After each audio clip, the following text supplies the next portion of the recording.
Grand-mère simula la cécité pour éprouver l'amour de son fils millionnaire. Sa réaction changea tout. Bienvenue et profitez de l'histoire. La vieille dame restait immobile au bord du lit, ses mains fragiles posées sur ses genoux, les yeux cachés derrière de gros bandages.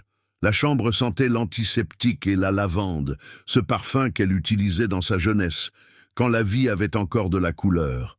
C'était un mélange singulier, comme si l'hôpital et ses souvenirs se disputaient de l'espace. Les rayons du soleil de l'après-midi filtraient par la fenêtre entr'ouverte, dessinant des motifs dorés sur le sol en dalles blanches, mais Carmen ne pouvait pas les voir. Ou du moins, c'est ce que tout le monde croyait. « S'il vous plaît, signez ici, madame », dit l'infirmière, lui tendant un formulaire, mais Carmen ne bougea pas. Ses doigts, noueux à cause de l'arthrite et marqués par des décennies de travail acharné, restèrent entrelacés, comme s'ils trouvaient du réconfort dans leur propre contact. Dans l'embrasure de la porte, un homme élégamment vêtu d'une quarantaine d'années était appuyé contre le mur, les bras croisés, le regard froid. Son costume gris marengo, fait sur mesure dans un atelier exclusif de Madrid, contrastait avec la simplicité austère de la chambre d'hôpital. La montre qu'il portait au poignet coûtait probablement plus que tous les meubles de cette pièce. « Alors, c'est tout ?» demanda-t-il, sa voix douce mais coupante comme le tranchant d'un couteau bien aiguisé. « Une chute dans l'escalier et... Maintenant, vous ne pouvez plus voir !» L'infirmière s'excusa discrètement, sentant la froideur entre la mère et le fils. Le silence devint lourd, presque tangible dans cette chambre qui semblait soudain trop petite. La femme, autrefois grande et digne, maintenant recroquevillée par l'âge et la tristesse, tourna légèrement son visage vers la voix. Les rides sur son visage étaient comme une carte de tous les sourires et larmes de sa vie. « Oui, mon fils, » murmura-t-elle, « c'est sombre, tout est sombre maintenant. » L'homme, Albert, leva les yeux au ciel d'un air agacé. « Bon, je suppose que cela signifie que les reproches concernant les visites dominicales sont terminés. » Elle tressaillit, légèrement. Ses mains se crispèrent sur ses genoux. Il ne le vit pas, ou ne s'en soucia pas. Le commentaire flotta dans l'air, blessant, rappelant à Carmen toutes les promesses rompues, toutes les absences, toutes les fois où elle avait regardé le téléphone en espérant un appel qui n'est jamais venu. 30 ans plus tôt, elle avait frotté les planchers de bureau pour payer ses frais de scolarité. Elle avait cousu jusqu'à ce que ses doigts saignent pour qu'il puisse avoir des chaussures sans trous. Elle avait travaillé des quarts doubles à l'usine textile, avait économisé chaque sou, avait renoncé à ses propres rêves. Et quand il a réussi, oh, comme il a réussi, avec des costumes sur mesure en Italie et des maisons dans 3 pays, il a oublié. Il a simplement oublié. Ses appels restaient sans réponse. Son anniversaire passait comme n'importe quel autre jour. Noël, le Nouvel An, même son 60e anniversaire, tous marqués par le silence. Sauf quand il avait besoin de quelque chose à signer. Alors il se souvenait de son nom. Mais elle n'a jamais cessé d'espérer. Et puis, une nuit d'insomnie, elle fit quelque chose qu'aucune mère ne devrait avoir à faire. Elle décida de mettre à l'épreuve le cœur de son propre fils. Elle demanda à son aimable voisin médecin de l'aider à simuler une cécité temporaire. « Il doit venir », dit-elle, des larmes coulant sur ses joues ridées. « Mais il ne viendra pas par amour. Peut-être viendra-t-il par obligation. » Et il est venu, finalement, quand l'aide-soignante a mentionné l'accident. Mais il est venu avec impatience, pas avec inquiétude. Il est resté 15 minutes, a répondu à plusieurs appels d'affaires juste devant elle et est parti. La deuxième visite est arrivée 2 semaines plus tard. Cette fois, il a amené son assistant et un contrat. « Vous devriez envisager de transférer la vieille maison à la fondation », dit-il, tout en tapotant impatiemment ses doigts sur le dossier en cuir noir. Pour des raisons fiscales. Elle écouta, le cœur brisé à nouveau. Elle ne signa pas. Lors d'une visite, il demanda finalement, d'un ton qui mêlait curiosité et mépris, « Vous me reconnaissez, maman ?» Elle sourit faiblement, son visage, ridé, s'adoucissant un instant. « Bien sûr, je reconnaîtrai ta voix même si le monde devenait silencieux. » Mais il rit simplement et regarda sa montre, comme si chaque seconde passée avec elle était du temps volé à des affaires plus importantes. Les jours passèrent, Carmen apprit à se déplacer lentement, feignant de sentir les murs, comptant les pas. C'était une performance élaborée, perfectionnée dans la solitude de son petit appartement avant l'accident. Elle priait chaque nuit, non pas pour sa vue, mais pour un miracle du cœur. « Seigneur, s'il reste un peu d'amour en lui, » murmurait-elle. Chaque nuit, en passant les grains de son vieux chapelet, fait qu'il retrouve le chemin. Puis un après-midi gris, quelque chose changea. Albert entra seul, ses cheveux en désordre, des cernes sombres sous les yeux. Pour la première fois, depuis des années, il ne ressemblait pas à l'exécutif impeccable. Il y avait quelque chose de vulnérable en lui, quelque chose qui rappelait l'enfant qui avait couru autrefois dans ses bras en quête de réconfort. « J'ai vu ta maison aujourd'hui », dit-il, s'asseyant sans y être invité sur la chaise près du lit. Sa voix sonnait différemment, plus authentique, dépourvue de cette froide courtoisie professionnelle. « Ils n'ont pas taillé les rosiers. Tu disais toujours qu'ils avaient besoin d'amour pour fleurir. » Elle hocha lentement la tête, sentant que quelque chose d'important était en train de se produire. Ses mains tremblèrent légèrement sur ses genoux. Il continua, la voix brisée. « Tu te souviens quand j'avais 10 ans et que j'ai pleuré parce que les autres enfants avaient de nouveaux vélos ?» Ses lèvres tremblèrent. À travers les bandages, les larmes trouvèrent leur chemin sur ses joues. « Oui, je me souviens de ce que j'ai vendu pour t'acheter le tien. » Albert baissa les yeux. Ses mains élégantes, avec cette manucure parfaite, se tordèrent maintenant comme celles d'un enfant nerveux. « C'était ton alliance, n'est-ce pas ?» Elle ne dit rien. Elle resta simplement assise, apparemment aveugle, attendant. Le silence, entre eux, n'était plus froid, mais chargé d'une vérité que tous deux connaissaient, mais avaient évitée pendant trop longtemps. « Je suis désolé, maman, » murmura-t-il, et pour la première fois depuis des décennies, Carmen entendit son « fils, pas l'homme d'affaires. Je ne sais pas quand j'ai cessé de te voir. Peut-être quand j'ai commencé à ne voir que des bénéfices et des actions. » Elle tendit doucement la main et toucha son visage, comme pour sentir l'enfant qu'elle avait autrefois bercé, jusqu'à ce qu'il s'endorme.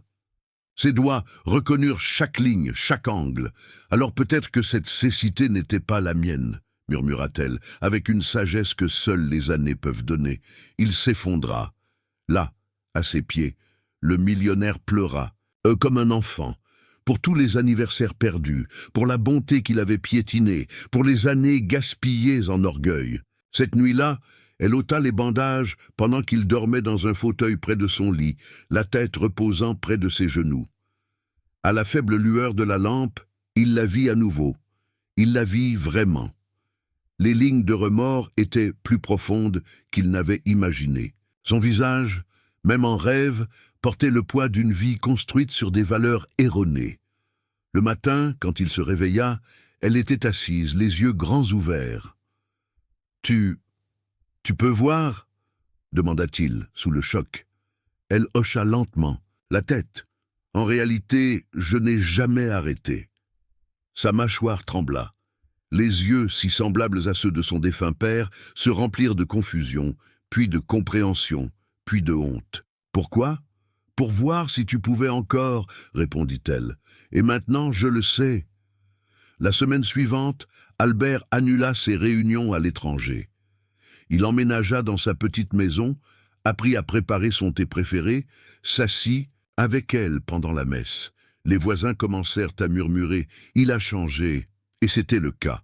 Le jour où il rouvrit l'ancienne clinique communautaire en son nom, elle était à ses côtés avec fierté. « Pour honorer la femme qui m'a enseigné le seul type de richesse qui compte, » dit-il lors de l'inauguration, « l'amour, la compassion, et ne jamais oublier d'où l'on vient. » Si vous appréciez l'histoire, écrivez 5 dans les commentaires et abonnez-vous pour plus de vidéos comme celle-ci.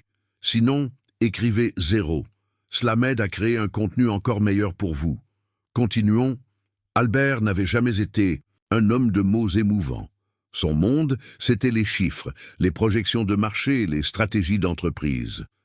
Mais ce matin-là, assis dans la cuisine de sa mère, l'observant se mouvoir avec une agilité qui démentait sa récente cécité. Quelque chose s'était brisé en lui. Ce n'était pas de la colère face à la tromperie, bien qu'il l'ait ressenti au début, mais une compréhension profonde et dévastatrice de son propre échec en tant que fils.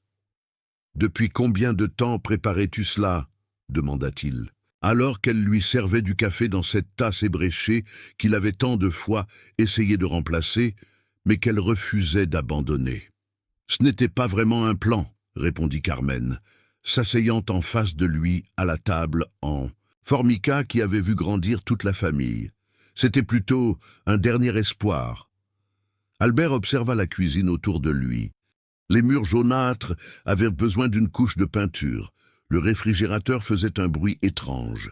Les rideaux, avec ce motif de fleurs qu'il avait détesté dans son adolescence, étaient décolorés par le soleil. Pourtant, tout était impeccablement propre. Tout avait sa place, comme toujours. « J'aurais pu t'acheter un Penthouse sur l'avenue Montaigne, » murmura-t-il, plus pour lui-même que pour elle. « Tu pourrais avoir du personnel de maison, un chauffeur, des vacances partout dans le monde. » Carmen sourit doucement. « Et qu'est-ce que je ferais dans un Penthouse de luxe, mon fils? Cette maison a mes souvenirs. Ici est marquée sur le mur la taille que tu atteignais chaque année. Ici, il y a le carreau qui s'est fissuré quand tu jouais au ballon dans la maison alors que je te l'avais interdit. » Albert regarda où elle indiquait. En effet, il y avait la fissure, dissimulée mais visible. Un témoignage de sa désobéissance enfantine qu'elle avait conservée comme un trésor. « Je ne comprendrai jamais, » confessa-t-il. « Comment tu peux accorder autant de valeur à si peu? Un jour, tu comprendras, » répondit-elle, et elle lui serra la main sur la table. Ses yeux clairs et profonds, sans aucune trace de cécité, révélaient une sagesse que les années de succès en entreprise n'avaient pas réussi à lui enseigner. Les jours suivants furent étranges. Albert travaillait depuis la maison de Zeus. Sa mère, installant un bureau improvisé dans ce qui avait été son ancienne chambre d'enfant. Il assistait à des appels vidéo entourés de ses vieux trophées sportifs, d'étagères avec des livres d'aventures usagés. Son assistante était horrifiée par la connexion Internet préhistorique, mais il a insisté pour rester. Un après-midi, alors qu'il examinait des documents sur la table de la salle à manger, il la trouva en train de regarder un vieil album photo. « Qu'est-ce que tu fais » demanda-t-il. « Je me souviens » répondit-elle simplement, et lui fit signe de s'approcher. Les photographies étaient un voyage dans le passé. Albert a 6 ans, déguisé en super-héros, avec une cape faite d'un vieux rideau. Albert a 12 ans, tenant fièrement son premier prix de mathématiques. Albert a 18 ans, posant à côté de Carmen le jour de sa remise de diplôme, tous les deux avec le même sourire radieux. « Tu étais heureux alors » commenta Carmen, passant délicatement un doigt sur l'image. « Je l'étais » confirma-t-il, surpris par la certitude de cette affirmation. « Nous l'étions. Quand est-ce que tout a changé » demanda-t-elle sans reproche, juste avec une curiosité sincère. Albert réfléchit. Il n'y avait pas de réponse simple. Il n'y a pas eu de moment définitif. C'était progressif, comme l'érosion. Une promotion ici, une responsabilité. Là-bas, le premier compte bancaire à 6 chiffres, la première une en couverture d'un magazine économique. Le premier dimanche où il n'a pas appelé parce qu'il était trop occupé. Le premier Noël qu'il a passé dans un complexe hôtelier, exclusif parce qu'il se le devait à lui-même. « Je ne sais pas », répondit-il finalement. « Je suppose que j'ai cessé de regarder en arrière. Et moi, je n'ai jamais cessé de regarder en avant, en t'attendant, » compléta-t-elle.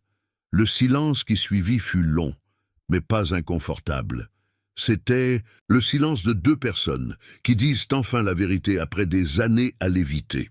Cette nuit-là, Albert fouilla dans le débarras et trouva son ancien vélo, le même que Carmen avait acheté en vendant son alliance. Il était rouillé, avec les pneus dégonflés, mais il reconnut immédiatement la petite bosse sur le guidon, résultat de sa première chute sérieuse.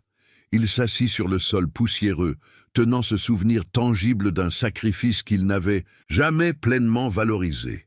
Près de l'aube, il prit une décision. Pendant que Carmen dormait, Il sortit discrètement et se rendit à son bureau dans le quartier financier de Paris. Son assistante faillit s'évanouir en le voyant apparaître à 7 heures, en tenue décontractée et non rasée. « J'ai besoin que vous annuliez mes engagements des prochaines semaines », lui dit-il, alors qu'il récupérait quelques documents de son bureau.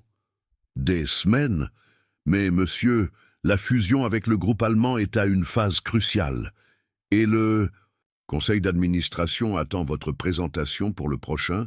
J'ai dit semaines, l'interrompit-il avec une fermeté qui n'admettait pas de réplique. Et j'ai besoin que vous contactiez Charles Moreau de Travaux et Restauration. Le constructeur, pour quel projet ? Albert sourit pour la première fois depuis longtemps avec un sourire sincère qui lui atteignait les yeux. Pour le projet le plus important de ma vie. Quand il retourna chez sa mère, il la trouva dans le jardin, en train de lutter avec les rosiers sauvages qui avaient envahi les parterres de fleurs. Sans un mot, il enleva sa veste, retroussa sa chemise et s'agenouilla à côté d'elle. « Tu n'y connais rien en jardinage », l'avertit Carmen amusée. « Apprends-moi », répondit-il simplement. Et ainsi commença ce que Carmen appellerait plus tard l'été du retour. Albert apprit à tailler les rosiers, à réparer les robinets qui fuyaient, à cuisiner la paella en suivant la recette familiale. Carmen lui enseigna la patience, lui rappela comment écouter le silence, comment profiter d'un coucher de soleil sans consulter son téléphone toutes les 5 minutes. Les voisins n'en croyaient pas leurs yeux. Madame Pilar, qui vivait dans la maison d'à côté depuis 4 décennies, commentait à qui voulait l'entendre. C'est comme si l'Albert d'avant était revenu, celui qui jouait dans la rue et m'aidait à porter mes courses. Un matin, une équipe de construction apparut à la porte. « Qu'est-ce que cela signifie ?» demanda Carmen alarmée. « Tranquille », la calma Albert. « Nous n'allons rien jeter, seulement réparer ce qui doit l'être, en conservant l'âme. » Pendant les semaines suivantes, la vieille maison retrouva une nouvelle vie. Le toit fut réparé, l'installation électrique rénovée, la cuisine modernisée mais en respectant son essence. Albert supervisait personnellement chaque détail, insistant pour que des matériaux de qualité soient utilisés mais que l'aspect final soit fidèle à l'original. « Je ne comprends pas pourquoi tu t'obstines à conserver cette maison », commenta son associé en affaires lors d'une visite. « Tu pourrais construire 3 immeubles modernes sur ce terrain. » Albert le regarda comme s'il voyait un extraterrestre. « Certaines choses n'ont pas de prix », répondit-il simplement. Le véritable défi arriva quand Albert trouva dans une boîte au grenier les documents de l'ancien bâtiment qui avait abrité la clinique communautaire fondée par son père, le médecin du quartier. La clinique avait fermé il y a des années, incapable de concurrencer les grands centres médicaux privés. « Papa serait effondré s'il voyait ce qu'elle est devenue », commenta Carmen, lorsqu'il lui montra les photographies actuelles du bâtiment, maintenant un entrepôt abandonné. Albert acquiesça pensivement. Il se souvenait vaguement des après-midi passés dans ce lieu pendant que son père soignait des patients qui payaient souvent avec des produits de leur potager ou avec des services au lieu d'argent. À cette époque, adolescent et ambitieux, il avait vu cela comme une faiblesse. Maintenant, il reconnaissait cela comme une forme différente de richesse. Ce soir-là, il passa plusieurs appels. À la tombée de la nuit, il avait un plan. « Je vais rouvrir la clinique », annonça-t-il pendant le dîner, avec des installations modernes mais en conservant l'esprit d'origine, des soins gratuits pour ceux qui ne peuvent pas les payer. Carmen faillit faire tomber son assiette. « Mais cela coûtera une fortune. »« J'ai une fortune, » répondit-il simplement. « Il est temps de l'utiliser pour quelque chose qui compte. » Les yeux de Carmen se remplirent de larmes. « Ton père serait si fier. »« Pas autant que toi, » répondit-il. Et pour la première fois depuis des années, mère et fils s'embrassèrent sans réserve, sans barrière. Dans le calme de ce moment, avec sa mère entre ses bras, Albert comprit enfin ce qu'il avait recherché dans chaque acquisition, dans chaque nouveau projet, dans chaque compte bancaire. Il avait recherché ce sentiment de plénitude, de but, qu'il ne trouvait vraiment qu'en revenant à ses racines. Lorsqu'ils se séparèrent, il vit quelque chose dans les yeux de sa mère qu'il n'avait pas remarqué auparavant. Un éclat de fierté mêlé à autre chose, quelque chose qui ressemblait à l'espoir, et il sut qu'il était sur la bonne voie. Cette nuit-là, pendant que Carmen dormait, Albert s'assit sur le porche arrière, contemplant les étoiles, comme il le faisait dans son enfance. Pour la première fois depuis des décennies, il sentait qu'il pouvait respirer pleinement, comme si un poids invisible avait été soulevé de sa poitrine. Dans le silence de la nuit, il fit une promesse silencieuse à la mémoire de son père, à sa mère et à lui-même. Il n'oublierait plus jamais qui il était, ni d'où il venait. Connaissez-vous la sensation de sentir que vous touchez le fond, pour ensuite découvrir que vous pouvez encore sombrer davantage? Ce fut le matin où Albert reçut l'appel de son bureau. Un problème survint avec l'un de ses principaux projets immobiliers à Barcelone. Les investisseurs étaient nerveux. Les permis municipaux avaient été suspendus de façon inattendue et la presse locale publiait des insinuations sur d'éventuelles irrégularités. À une autre époque, cette situation aurait déclenché une frénésie d'activité. Albert se serait immédiatement envolé pour Barcelone, aurait convoqué des réunions d'urgence, aurait passé des appels à des politiciens influents. Il serait entré en mode crise, cet état quasi guerrier dans lequel il avait prospéré pendant des années. Mais maintenant, regardant sa mère pendant qu'elle préparait tranquillement le petit déjeuner, chantant doucement une vieille chanson, il ressentit un calme étrange, une clarté qu'il n'avait jamais éprouvée dans sa vie professionnelle. « Je dois aller à Barcelone », dit-il, alors que Carmen lui servait du café dans sa tasse ébréchée préférée. « Il y a un problème avec le projet de la tour Marina. » Elle hocha la tête, compréhensive. « Bien sûr, les affaires sont importantes. » Albert prit une gorgée de café, sentant le goût familier et réconfortant. « Mais je serai de retour dans 2 jours, à temps pour la visite du bâtiment de la clinique. » Carmen le regarda avec surprise. Elle s'attendait à ce que ce problème marque la fin de leur temps ensemble, le retour à l'ancienne dynamique des absences et des silences. « Tu le promets ?» demanda-t-elle, avec une vulnérabilité qui brisa le cœur d'Albert. Il se leva, contourna la table et l'étreignit par derrière. « Je le promets, ce n'est plus une visite, maman. C'est mon retour à la maison. » Le voyage à Barcelone fut intense, mais bref. Albert surprit son équipe avec une approche complètement nouvelle. Au lieu de faire pression, il écouta. Au lieu de menacer d'engager des poursuites contre la mairie, il proposa des modifications au projet qui respecteraient mieux l'environnement historique du quartier. « Vous vous sentez bien ?» lui demanda son associé déconcerté par ce nouvel Albert. « Je n'ai jamais été aussi bien, » répondit-il avec un sourire tranquille.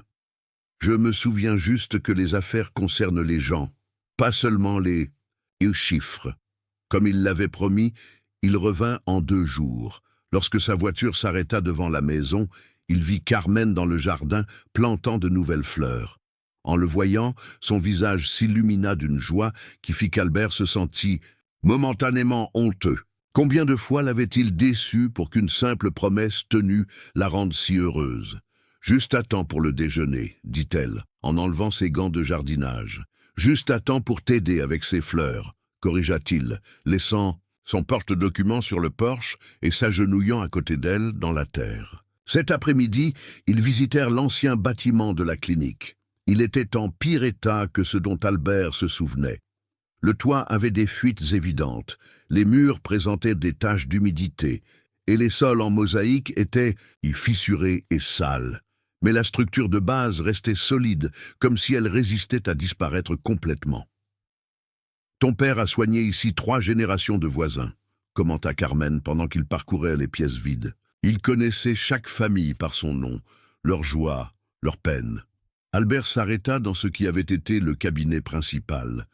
Il pouvait presque voir son père là, avec sa blouse blanche impeccable, son stéthoscope autour du cou, ce sourire aimable qui ne s'éteignait jamais, même après des journées épuisantes. « Tu sais ce qu'il disait toujours ?» demanda Carmen, comme lisant dans ses pensées. « Que la médecine sans compassion n'est que technique, » répondirent-ils, tous les deux à l'unisson, et ils partagèrent un regard de surprise suivi d'un rire chaleureux. Je ne savais pas que tu t'en souvenais, dit Carmen. Il y a beaucoup de choses dont je me souviens, répondit Albert. Seulement, je les ai enterrées pendant trop longtemps. Le lendemain, les architectes et les constructeurs commencèrent à arriver. Albert avait embauché la meilleure équipe, mais avec des instructions très précises. Respecter le caractère original du bâtiment, tout en le modernisant avec une technologie médicale de pointe. Il ne voulait pas d'un hôpital aseptisé et froid, mais un lieu qui conserverait l'esprit accueillant qui avait caractérisé la pratique de son père. Cela va coûter une fortune, prévint l'architecte en chef lorsqu'ils examinèrent les plans finaux. Je le sais, répondit Albert, et cela vaudra chaque centime. Pendant les semaines suivantes, Albert partagea son temps entre la supervision de la rénovation de la clinique, la gestion des affaires les plus urgentes de son entreprise, déléguant beaucoup d'autres tâches, et le temps passé avec Carmen. Ensemble, ils reprirent de vieilles traditions familiales, les promenades dominicales au parc, les soirées cinéma, les parties de cartes après le dîner. Carmen lui apprit à préparer son fameux pot-au-feu, et il la surprit en se souvenant des paroles des chansons qu'elle lui chantait quand il était enfant. Un soir, alors qu'ils examinaient de vieilles photographies, Carmen en trouva une qui montrait Albert, âgé d'environ 8 ans, déguisé en médecin à côté de son père. « Tu voulais être comme lui ?» se souvint-elle, passant doucement un doigt sur l'image usée. Albert sentit une boule dans la gorge, et j'ai fini par être tout le contraire. Carmen secoua la tête. « Non, mon fils, tu as juste pris un détour, mais tu retrouves le chemin du retour. » Le véritable moment de vérité arriva lorsqu'une crise majeure éclata dans l'un des projets d'Albert aux États-Unis. Sa présence était requise d'urgence à New York, et cette fois, il ne s'agirait pas de quelques jours, mais possiblement de plusieurs semaines. « Tu dois y aller, » insista Carmen quand il exprima ses doutes. « Je ne veux pas être la cause de la perte de ce que tu as construit. » Albert la regarda longuement, réfléchissant. Finalement, il prit une décision qui, il y a quelques semaines, aurait été impensable. « J'irai, mais à une condition, » dit-il, « que tu viennes avec moi. » L'expression de surprise sur le visage de Carmen était inestimable. « Moi, à New York ? Mais, mon fils, j'ai presque 80 ans. Je n'ai jamais voyagé aussi loin. Je ne saurais pas comment. Je t'enseignerai, » l'interrompit-il doucement. « Comme tu m'as enseigné tant de choses.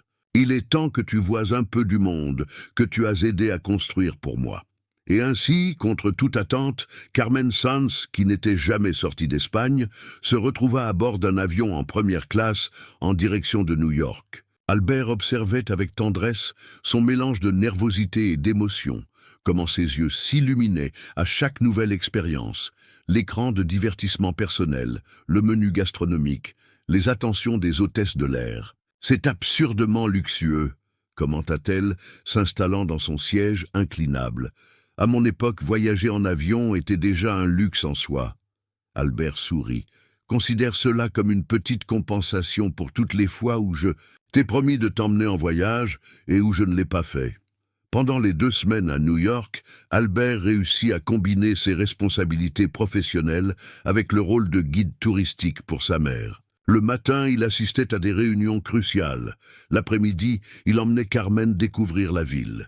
Ils visitèrent la Statue de la Liberté, se promenèrent à Central Park, contemplèrent la vue depuis l'Empire State Building. Albert obtint même des billets pour un spectacle de Broadway, réalisant un rêve que Carmen avait chéri silencieusement pendant des décennies. Le plus révélateur pour Albert fut d'observer comment sa mère interagissait avec ses collègues et partenaires.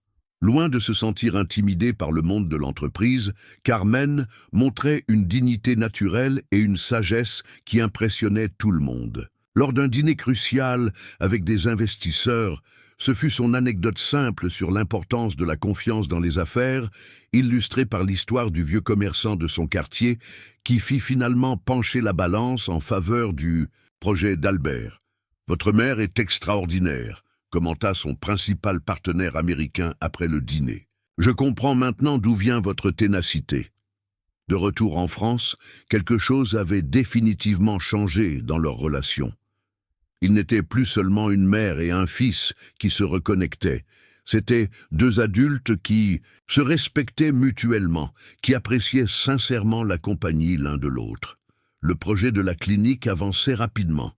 Albert avait décidé de l'appeler Clinique Dr Sands, en l'honneur de son père. L'ancien bâtiment se transformait, combinant harmonieusement des éléments historiques restaurés avec des installations médicales de pointe. Un après-midi, alors qu'il supervisait les progrès, Carmen s'arrêta devant un ancien carreau que les ouvriers avaient récupéré et nettoyé. Il représentait le dessin d'un arbre, symbole que son mari avait choisi comme emblème de la clinique d'origine.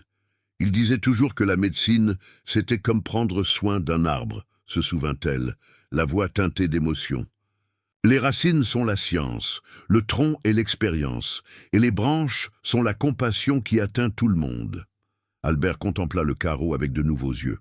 « Nous allons utiliser ce symbole pour le nouveau logo », décida-t-il à ce moment-là. Un hommage au passé tout en regardant vers l'avenir.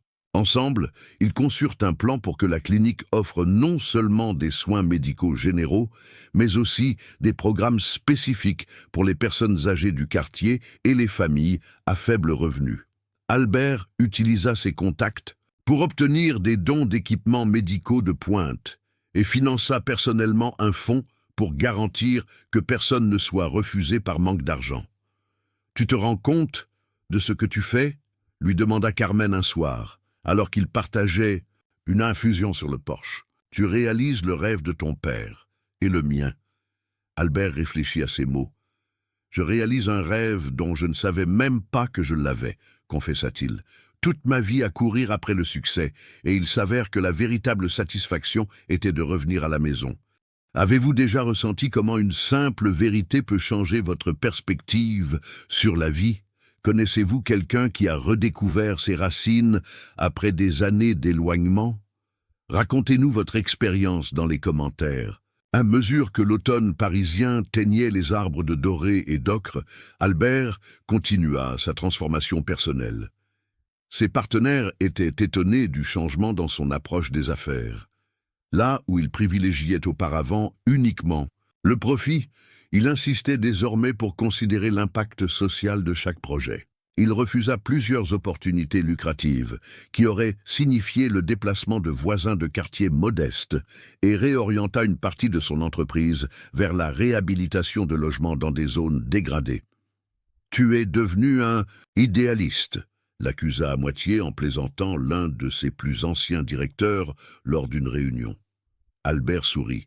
« Non, je me suis simplement souvenu que les chiffres sur un compte bancaire ne vous tiennent pas compagnie quand vous êtes seul au milieu de la nuit. » Une assistante, Sophie, qui travaillait avec lui depuis plus d'une décennie, fut un témoin privilégié de cette évolution.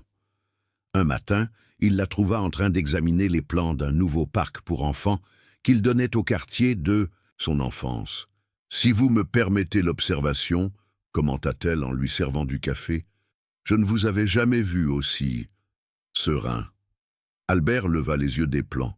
« Vous savez ce qui est ironique, Sophie ? J'ai toujours pensé que le bonheur viendrait avec la prochaine grande affaire, la prochaine acquisition. Et il s'est avéré qu'il se trouvait dans les petites choses que je prenais pour acquises. L'inauguration de la clinique Dr Sands était prévue pour la fin novembre. Albert s'impliqua personnellement dans chaque détail, de la sélection du personnel médical, privilégiant les professionnels ayant une vocation de service, à la décoration des salles d'attente, conçues pour être accueillantes et rassurantes. Un soir, alors qu'il choisissait les plantes pour le jardin thérapeutique qui entourerait la clinique, Carmen et Albert eurent une conversation cruciale. « J'ai réfléchi, dit-elle, en examinant un petit olivier, que je devrais peut-être déménager dans un appartement plus proche du centre. Cette maison est trop grande pour moi seul, et quand tu retourneras à ta vie... » Albert l'interrompit. « Je ne vais pas retourner à mon ancienne vie, maman. Du moins, pas complètement. » Carmen le regarda avec curiosité. « Que veux-tu dire ? » « J'ai décidé de transférer le siège social de l'entreprise à Paris, » expliqua-t-il. « Je continuerai à voyager, bien sûr, mais ce sera ma base. Et en ce qui concerne la maison, il s'arrêta soudainement nerveux. J'aimerais rester, non pas en visite, mais de façon permanente, si tu m'acceptes comme locataire, bien sûr. Les yeux de Carmen se remplirent de larmes. Mon fils, cela a toujours été ta maison. Cela n'a jamais cessé de l'être. Ils s'embrassèrent parmi les oliviers et les jasmins, tandis que le soleil du soir baignait le jardin d'une lumière dorée qui semblait bénir ce nouveau commencement. Les semaines précédant l'inauguration furent frénétiques. Albert partageait son temps entre la clinique, la restructuration de son entreprise et les petits projets domestiques qu'il avait entrepris. Réparer le porche arrière, moderniser l'installation électrique, installer un système de chauffage plus efficace pour que Carmen ne souffre pas pendant l'hiver parisien. Une nuit, alors qu'il dînait, Carmen aborda un sujet qu'elle avait évité. « J'ai besoin de te demander quelque chose, dit-elle d'un ton sérieux. Est-ce que tu fais tout cela par culpabilité? Parce que si c'est le cas... » Albert posa ses couverts et la regarda droit dans les yeux. Au début, il y avait peut-être un peu de culpabilité, admit-il. Mais maintenant, c'est bien plus que cela. C'est un but. Pour la première fois depuis des années, j'ai l'impression que ce que je fais a du sens au-delà de l'accumulation de richesses. Carmen hocha la tête, satisfaite. C'est la seule chose que j'avais besoin de savoir. Le matin de l'inauguration, le ciel était froid mais lumineux. L'ancienne clinique, désormais entièrement rénovée, était splendide. La façade avait été restaurée en respectant son style original, et au-dessus de la porte principale, une mosaïque reproduisait le symbole de l'arbre, ainsi que le nom « Clinique Dr. Sands », en lettres élégantes mais simples. L'intérieur combinait le meilleur des deux mondes. La chaleur de l'ancien cabinet de quartier avec l'efficacité d'un centre médical moderne. Les salles d'attente avaient des livres et des jouets pour enfants. Les consultations étaient équipées d'une technologie de pointe tout en conservant une atmosphère accueillante. Et au centre, un petit musée honorait la mémoire du Dr. Sands et de son service à la communauté pendant des décennies. Albert avait invité tout le quartier à l'inauguration. Des personnes âgées qui avaient été les patients de son père, des familles qui connaissaient Carmen depuis toujours, et des autorités locales attirées par la nature philanthropique du projet. Certains de ses partenaires et directeurs étaient également présents, visiblement surpris par cette facette méconnue de leur patron implacable. Lorsque vint le moment du discours inaugural, Albert était inhabituellement nerveux. Habitué à parler devant des conseils d'administration et des conférences internationales, il se retrouva maintenant avec une boule dans la gorge face à un public qui représentait ses racines, son histoire. Beaucoup d'entre vous m'ont connu quand j'étais un enfant courant dans ces rues, commença-t-il, la voix tremblante légèrement. Puis je suis parti, poursuivant des rêves que je croyais importants. J'ai construit des entreprises, accumulé des richesses, voyagé à travers le monde. Mais à un moment donné en cours de route, j'ai oublié le plus important. Il fit une pause, cherchant du regard Carmen, qui était au premier rang, rayonnante de fierté. Mon père a consacré sa vie à prendre soin de cette communauté. Il n'est pas devenu riche, mais chaque nuit, il s'endormait en sachant qu'il avait fait une différence dans la vie de quelqu'un. Ma mère a sacrifié ses propres rêves pour que je puisse poursuivre les miens. Et quand j'ai finalement atteint le succès, je me suis éloigné de tout ce qui m'avait formé. Albert respira profondément, visiblement ému. Il y a quelques mois, ma mère a fait quelque chose d'extraordinaire. Elle a feint d'être aveugle.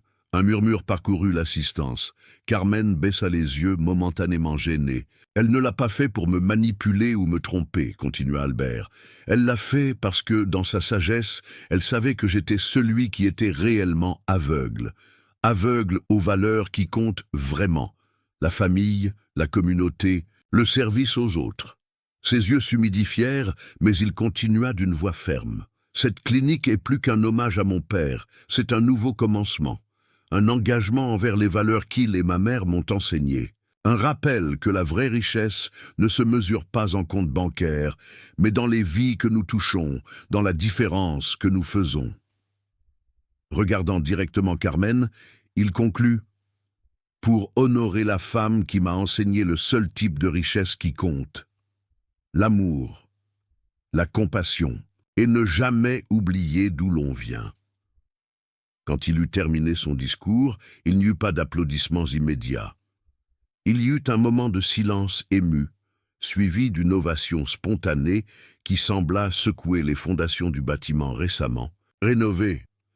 Carmen se leva, les larmes coulant librement sur ses joues, et embrassa son fils devant tout le monde. À ce moment-là, alors qu'il serrait sa mère dans ses bras, Albert sut avec certitude qu'il avait retrouvé son chemin de retour. Non seulement chez lui, mais vers lui-même. La clinique fut un succès dès le premier jour. De jeunes médecins idéalistes demandaient à y travailler, attirés par sa philosophie de service. Des patients de tout Paris affluaient, sachant qu'ils seraient traités avec dignité, quelle que soit leur situation économique. Et Albert, à la surprise générale, consacrait 2 après-midi par semaine à aider aux tâches administratives, connaissant personnellement les patients et le personnel.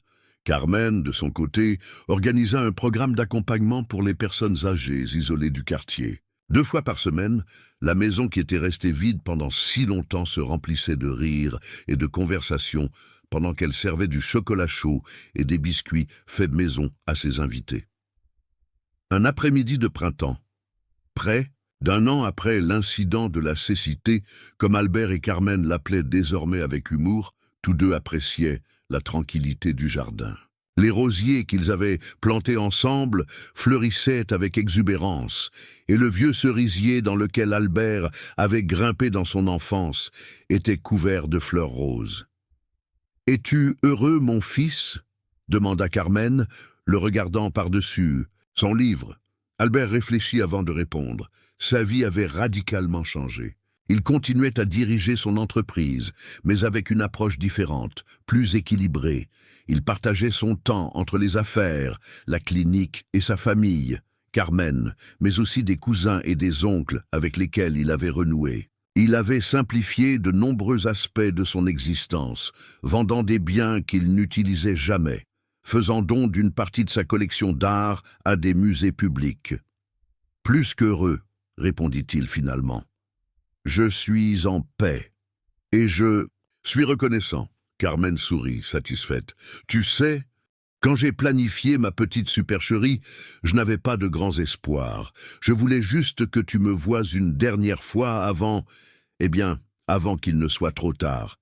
Je n'ai jamais imaginé que cela aboutirait à tout ça. » Albert prit sa main, remarquant à quel point elle était devenue fragile avec les années, mais aussi combien de force elle contenait encore. « Parfois, il faut perdre quelque chose pour l'apprécier, » dit-il. « J'ai failli te perdre, et tout, ce que tu représentes, en courant après des mirages. Merci de ne pas avoir abandonné avec moi. »« Une mère n'abandonne jamais, » répondit-elle simplement. Le crépuscule commençait à teinter le ciel de pourpre et d'orange. Au loin, les lumières de Paris commençaient à s'allumer, créant une tapisserie scintillante qui s'étendait jusqu'à l'horizon. Mère et fils contemplèrent le spectacle dans un silence complice, conscients qu'ils avaient reconstruit quelque chose de précieux qui avait failli se perdre à jamais. « Tu sais ce qui est le plus ironique ?» commenta Albert après un moment. « J'ai passé des décennies à construire un empire, mais ce que j'ai de plus précieux, c'est ceci. Ce moment, cette paix. » Carmen serra doucement sa main. Il n'avait pas besoin de plus de mots. Des années plus tard, lorsque Carmen partit finalement rejoindre son mari, elle le fit en paix, entourée d'amour. Albert trouva un mot sur sa table de nuit.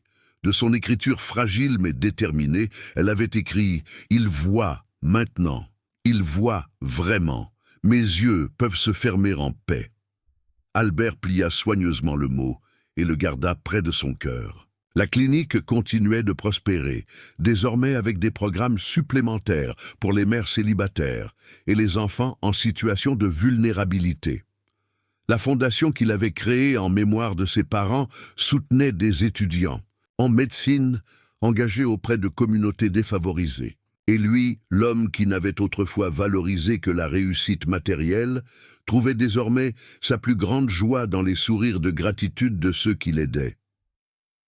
Un soir, assis dans le même jardin où tant de conversations importantes avaient été partagées avec Carmen, Albert réfléchit à l'extraordinaire voyage qu'il avait vécu.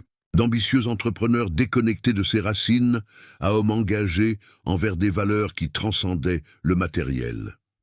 Tout cela grâce à une mère qui n'a jamais cessé de croire en la bonté fondamentale de son fils, même quand il l'avait lui-même oublié.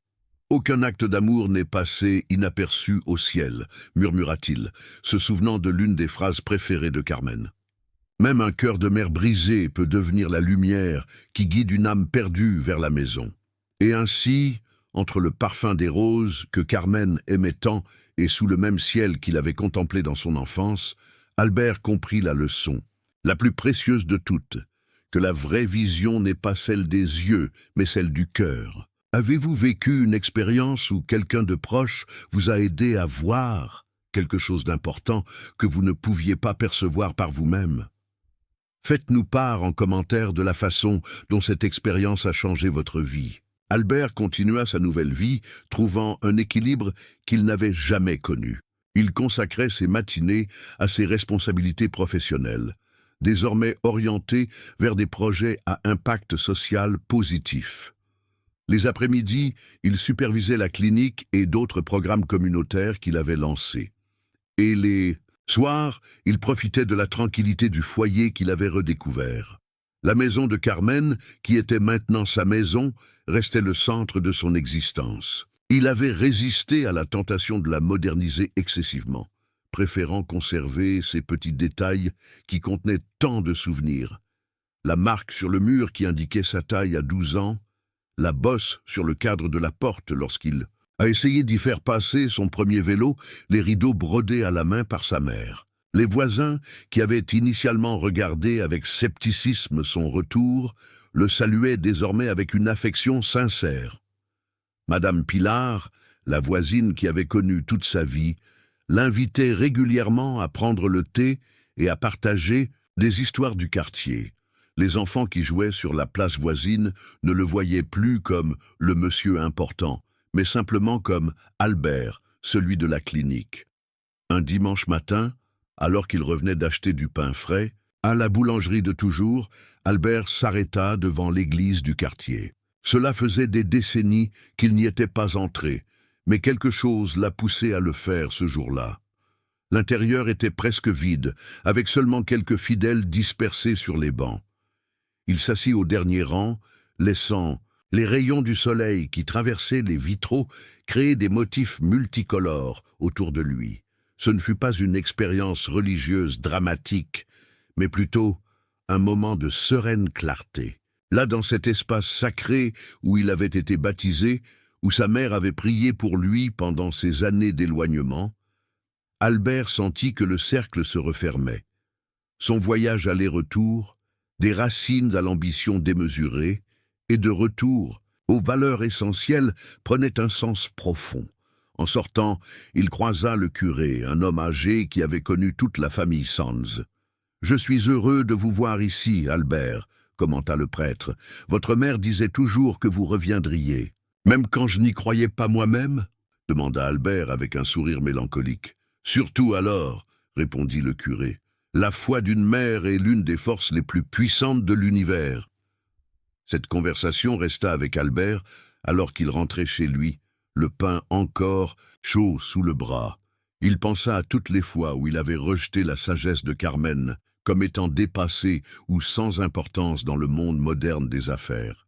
Et pourtant, cette même sagesse, simple mais profonde, était ce qui guidait désormais sa vie renouvelée. La clinique continuait de prospérer et de s'étendre. Albert avait ajouté une aile de pédiatrie spécialisée dans les enfants ayant des besoins particuliers, un service de soins à domicile pour les personnes âgées et un programme d'éducation nutritionnelle pour les familles à faible revenu. Les médecins les plus prestigieux de Paris considérait désormais comme un honneur de collaborer ad honorem quelques heures par semaine. Un jour, alors qu'il supervisait l'installation d'un nouvel équipement de diagnostic, Albert reçut un appel inattendu. C'était un prestigieux journal économique qui souhaitait l'interviewer sur son surprenant changement de cap entrepreneurial.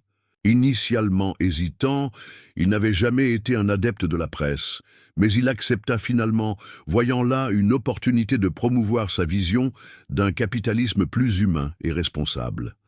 L'interview eut lieu à la clinique, pas dans son bureau corporatif. Albert insista pour montrer aux journalistes chaque recoin du centre avant de s'asseoir pour parler. Il présenta le personnel, les patients qui avaient souhaité participer, expliqua la philosophie derrière chaque décision de conception et de service. « Tout cela est impressionnant », commenta le journaliste alors qu'il prenait un café dans la petite cafétéria destinée aux familles des patients. Mais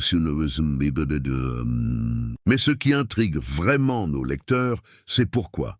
Pourquoi un homme au sommet de sa carrière, avec un empire immobilier international, décide de prendre ce tournant?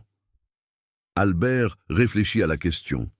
Il aurait pu donner une réponse corporative, parlant de responsabilité sociale des entreprises ou de nouvelles tendances en matière d'affaires durables. Mais il opta pour la vérité, simple et directe. « Ma mère a fait semblant d'être aveugle pour me faire voir, » dit-il, et il se mit à lui raconter toute l'histoire.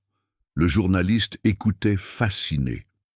Quand Albert eut terminé, il y eut un moment de silence contemplatif. « C'est une histoire extraordinaire, » dit-il finalement. « Cela ressemble presque à une parabole. »« La vie est parfois ainsi, » répondit Albert. « Les leçons les plus profondes viennent des endroits les plus inattendus. » L'interview fut publiée sous le titre « Le millionnaire qui apprit à voir, une leçon de business et de vie ». Étonnamment, au lieu de se concentrer sur les aspects financiers ou corporatifs, l'article explorait fondamentalement la transformation personnelle d'Albert et comment celle-ci avait influencé son approche entrepreneuriale. L'impact fut immédiat et surprenant. Albert commença à recevoir des courriels et des appels d'autres entrepreneurs, certains de vieilles connaissances, d'autres de parfaits inconnus. Tous partageaient une inquiétude similaire. Ils avaient atteint le succès matériel, mais ressentaient un vide inexplicable. Leurs histoires résonnaient avec la sienne. Relations familiales détériorées, vie déséquilibrée, un sentiment persistant que quelque chose d'essentiel leur échappait malgré leur réalisation. « Je n'ai jamais pensé à devenir un gourou d'entreprise », commenta Albert en riant à son assistante Sophie. « J'essayais juste de remettre ma propre vie en ordre. » Mais la résonance que son histoire avait trouvée ne pouvait être ignorée. Après avoir consulté son équipe, il décida d'organiser une série de conférences pour partager son expérience et sa philosophie, non pas depuis une position de supériorité morale, mais comme quelqu'un qui avait commis toutes les erreurs impossibles et avait eu la chance de trouver un chemin de retour. La première conférence eut lieu dans la salle communautaire de la clinique. Albert s'attendait à un petit auditoire, mais l'espace se remplit à ras-bord. Il y avait des dirigeants en costume, mais aussi des habitants du quartier, du personnel médical, des étudiants. Un mélange hétérogène uni par l'intérêt pour une histoire de rédemption et de redécouverte. « Je ne suis pas ici pour vous dire comment vivre votre vie, » commença Albert. « Je suis à peine en train d'apprendre à vivre la mienne correctement. Mais si mon expérience peut servir à quelque chose, c'est ceci. Le succès que nous poursuivons obsessionnellement nous éloigne souvent de ce dont nous avons réellement besoin. » Pendant l'heure suivante, il partagea son histoire sans réserve, des premiers jours ambitieux jusqu'à son éloignement progressif de ses racines, culminant avec l'extraordinaire intervention de Carmen et tout ce qui avait suivi. Ce ne fut pas un discours policé ni soigneusement répété, mais un témoignage honnête qui résonna profondément auprès de l'assistance. À la fin, les questions abondèrent, non seulement sur les entreprises socialement responsables, mais Aussi, sur des aspects profondément personnels, comment se réconcilier avec des membres de la famille éloignés, comment trouver un but au-delà du succès matériel, comment intégrer les valeurs humaines dans des environnements corporatifs impitoyables. Je n'ai pas toutes les réponses, reconnut Albert. Je sais seulement que chaque matin, je me réveille avec un but qui va au-delà de l'augmentation d'un compte bancaire, et cela a fait toute la différence. Les conférences devinrent une activité régulière. Albert ne les faisait pas payer et en limitait la fréquence pour ne pas interférer avec ses autres responsabilités. Mais l'impact fut graduel et significatif. Certains assistants établirent leurs propres projets communautaires. D'autres réconcilièrent des relations familiales brisées. Un groupe d'entrepreneurs locaux créa un fonds pour répliquer le modèle de la clinique dans d'autres quartiers défavorisés. Un jour, en examinant la correspondance avec Sophie, il trouva une lettre spéciale. Elle venait d'une femme âgée qui avait assisté à l'une de ses conférences. « Mon fils ne m'a pas parlé depuis 8 ans, écrivait-elle. Après avoir écouté votre histoire, je lui ai envoyé une lettre, non pas pour le réprimander, mais pour lui dire que je l'aime toujours. Comme sa mère l'a toujours aimé. Hier, il m'a appelé au téléphone. Nous allons nous voir dimanche. » Albert lut la lettre plusieurs fois, profondément ému. Il la rangea soigneusement dans un classeur spécial qu'il avait commencé à tenir, rempli de témoignages similaires. Non pas par vanité, mais comme un rappel, dans les jours difficiles, que même les plus petits gestes peuvent générer des ondes de changement positif. « Carmen serait si fière », commenta Sophie, qui avait bien connu sa mère dans ces dernières années. « Je sais, » répondit Albert avec un sourire serein. « Parfois, je peux presque la sentir ici, supervisant tout ce que je fais. » Cette nuit-là, assis sur le porche, qui avait été témoin de tant de conversations importantes, Albert contempla les étoiles comme il le faisait avec Carmen. L'avenir s'étendait devant lui, non pas comme une course implacable vers plus d'acquisitions et de réalisation, mais comme un chemin de service, de connexion et de sens. « Je vois, maman, » murmura-t-il à la nuit, « je le vois vraiment maintenant. » Et quelque part, au-delà des étoiles, Carmen souriait. « Félicitations. Écrivez 9 dans les commentaires pour me faire savoir que vous êtes resté jusqu'au bout. Avec moi. Merci d'avoir regardé et à l'histoire de demain sur cette même chaîne.